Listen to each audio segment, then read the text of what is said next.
2,5% atrofidagi rus tilini ustuvorligini saqlab tura olayotgan vatandoshlarimiz 80%dan ortiq bo'lgan o'zbek xalqini o'zini tilini himoya qilishi uchun shuncha katta agar qarshilik ko'rsata olayotgan bo'lsa, biz tilimizni rivojlantirish haqida hali demak gapira olmas ekanmiz.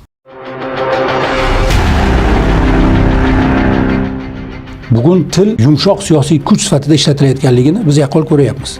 Til masalasi bugun oddiygina bir muhokama qiladigan masala emas, balki amaliy harakatlarni zaruratini ham taqozo qilmoqda. Aynan bog'chalar va maktablarning ilk davrida rus tili bilan shug'ullanish masalasi orqasida siyosiy maqsadlar bor ekanligini bugun hech kim sir sifatida ko'rmaydi.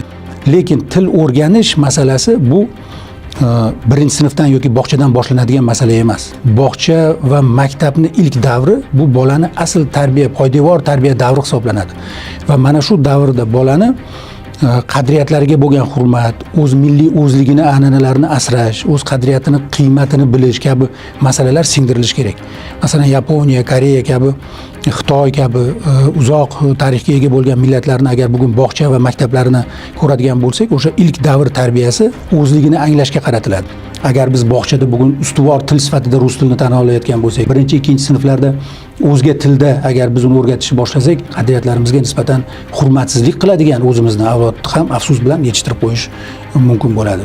Qaysi millat o'z tiliga nisbatan, o'z qadriyatlariga nisbatan munosabatini o'zgartirsa va u til yoki qadriyatlarini dan uzilib qoladigan bo'lsa, bunday millatlarni bugungi kunda yo'q bo'lib ketish xavfi mavjud ekanligi ko'rinib turibdi.